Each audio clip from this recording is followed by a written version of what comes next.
Bonjour à tous. Salut. On espère que vous allez bien pendant cette période un petit peu compliquée. Donc voilà, on s'est dit qu'on allait vous faire plein de vidéos sympas pour vous occuper pendant le confinement. Donc là, on a la chance d'avoir pas mal de super varans arboricoles en ce moment. Voilà, il y en a plein, elle est contente. Hein. Et donc là, on a donc des Varanus beccari, Varanus prasinus, Varanus rezengeri, Varanus cordensis, Varanus similis.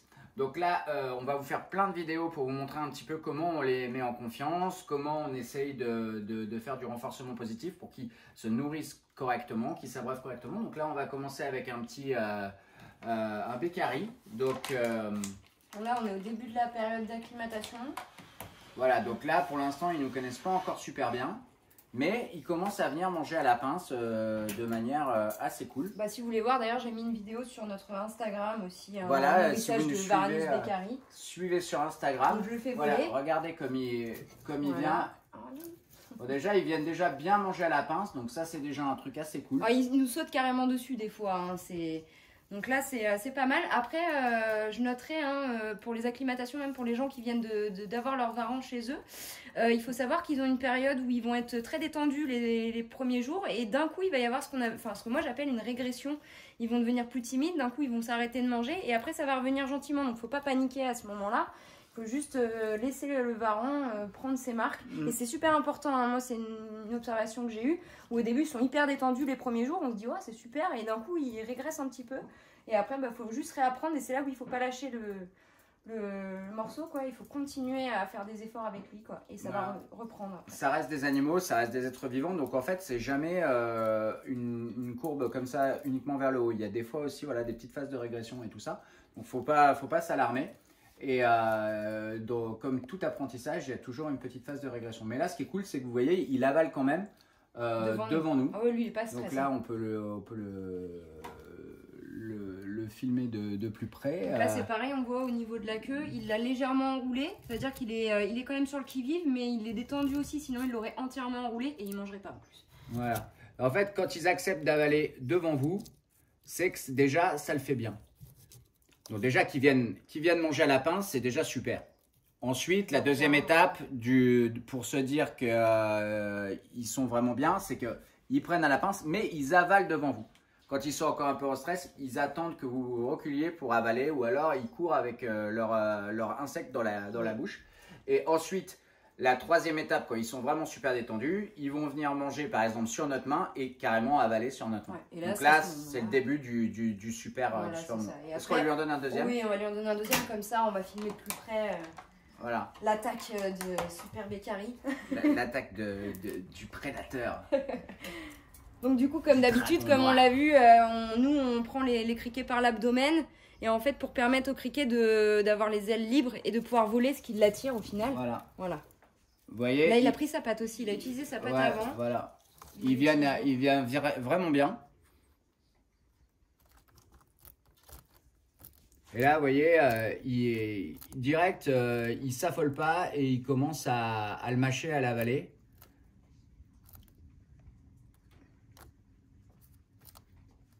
Donc ça, c'est super bien. C'est vraiment... parce que là, ça fait que 2 semaines qu'ils sont là.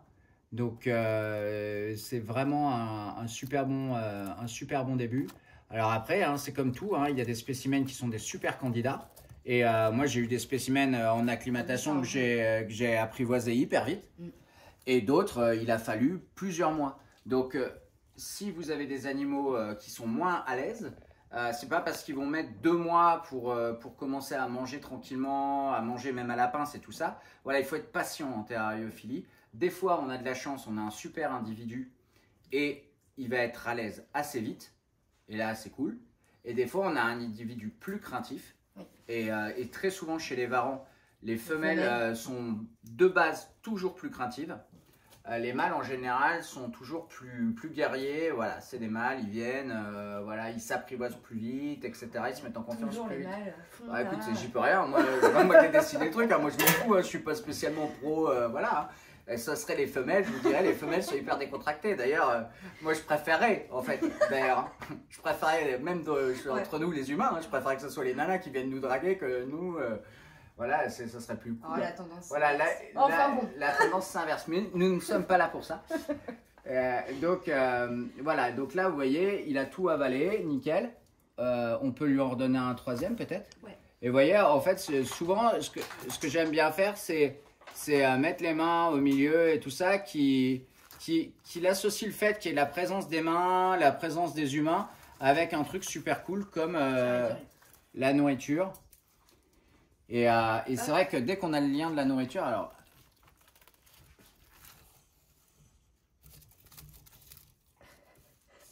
Là, on voit qu'il est encore méfiant de la main. Voilà. Il a bien vu que Laurine, il est pas con, hein. Il a bien vu que Laurine essayait de lui faire un plan, vas-y, je mets ma main, tu peux monter dessus et tout. Donc ouais, il a fait, non, ils sont pas bêtes. Mais bon, là, déjà, c'est un super bon début. Et vous voyez que l'animal, il est serein, il vient manger et tout. Juste avoir vraiment beaucoup de patience, c'est important. D'être patient et de pas enfin quand vous avez un échec, comme s'il veut pas manger ou quoi, il faut pas se dire bon c'est fini, j'y arriverai pas. Il faut retenter. Voilà, et trouver aussi les aliments. On vous avait déjà expliqué, hein, il y a des, voilà, lui par exemple les criquets il adore, mais il y a d'autres spécimens qui pourraient ne pas aimer les criquets, préférer les blattes ou des petits souriceaux ou des choses comme ça. Donc au départ il faut utiliser la nourriture qu'ils préfèrent pour évidemment les faire sortir de leur zone de confort. Donc voilà, donc ça c'était un bécari, voilà, et rien que le fait que vous voyez je puisse refermer la porte sans qu'il s'affole, voilà, ça un animal qui est pas acclimaté et tout, rien que le fait de faire ça, il est déjà en train de sauter partout dans le terrarium.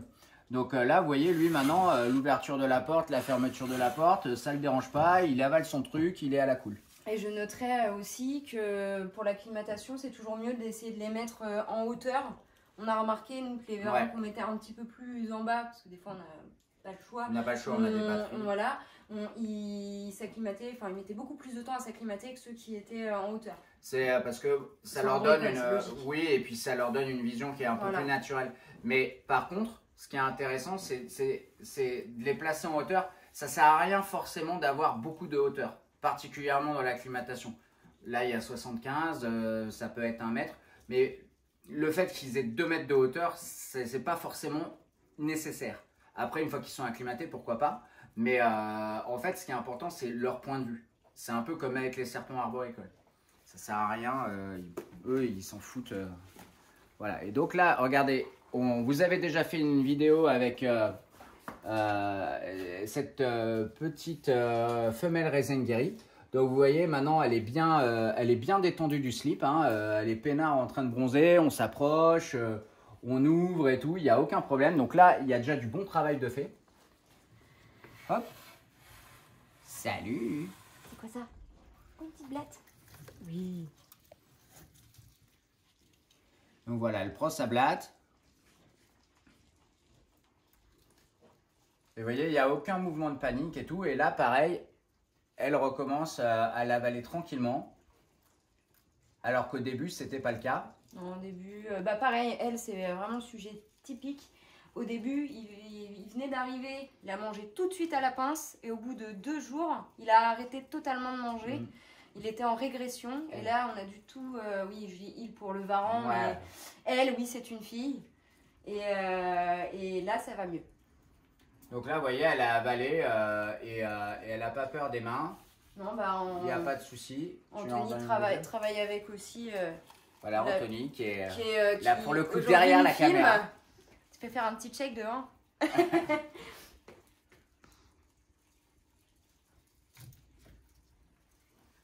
Voilà, vous voyez, ils prennent bien à la pince. Et demain, on vous fera une vidéo avec Laurine où on vous montrera les progrès de l'autre femelle Rasengari qui est bien nommée Duchesse. Duchesse, oui. Voilà. Il y en a qui me demandent des nouvelles maintenant. Elle va très bien. Elle va très bien. Donc en fait, on vous montrera. Elle est passée de hyper sauvage à cool comme ça à manger à la pince à carrément venir sur Laurine le soir. Elle demande enfin, elle se met vers la vitre. On voit que, enfin, on va jamais la chercher. C'est elle qui demande à sortir. On ouvre et elle grimpe sur nous. Et là, on peut la manipuler et tout ça. Il n'y a aucun problème. En fait, et ça, c'est vraiment important de le comprendre parce que souvent dans la terriophilie, les gens nous demandent mais comment on fait, comment je fais pour attraper mon lézard et tout ça. Donc s'il n'y a pas vraiment besoin, voilà. En fait l'idée c'est plus de laisser l'animal venir à soi que d'aller vers l'animal. Attraper l'animal en faisant une contention et essayer de le calmer comme ça c'est des méthodes à l'ancienne qui marchent vraiment pas bien. En fait, le mieux, c'est de créer un espace de confiance avec l'animal et que ça soit lui qui, au fur et à mesure, se rapproche de vous en réduisant sa zone de danger en fait et en s'approchant de vous de plus en plus et jusqu'à monter sur vous pour manger et même monter sur vous comme le fait Duchesse maintenant simplement parce qu'elle a envie de sortir de son terrarium. Donc, et elle va se balader sur nous et tout ça et là c'est vraiment top. Et si par exemple on va la chercher, là le rapport est complètement différent et pour elle ça devient négatif. Alors que là, quand elle demande à sortir et qu'on la laisse sortir et qu'elle vient sur nous, là on peut la toucher et tout ça parce qu'elle a décidé de venir, là le rapport est positif. C'est vraiment super important à comprendre. Ouais, donc voilà. Elle est en phase de découverte, elle a besoin de découvrir autre chose. Donc quand on la sort, donc elle vient sur nos têtes au plus haut parce qu'elle veut observer en hauteur. Et il ne faut pas hésiter à lui montrer tout ce qu'il y a autour. Et pareil, je donne l'exemple, j'ai une femelle Prasinus à la maison qui pareil, elle n'est pas du tout encore faite pour être manipulée ou autre. Je l'ai manipulée, donc elle était en stress au début. Et ce que j'ai fait, c'est que je l'ai mis devant ma fenêtre. Et en fait, le fait de regarder dehors, de voir ce qui se passait, ça l'a complètement détendue. Je la tenais plus du tout. Je l'ai caressée en dessous et j'ai fini par la remettre dans le terrarium sans qu'elle parte affolée. Et aussi, c'est ça, il faut leur montrer ce qui se passe dehors, faut les occuper, leur occuper l'esprit pour les détendre. C'est ça, c'est détourner. C'est ce que je vous explique avec les serpents qui sont nerveux.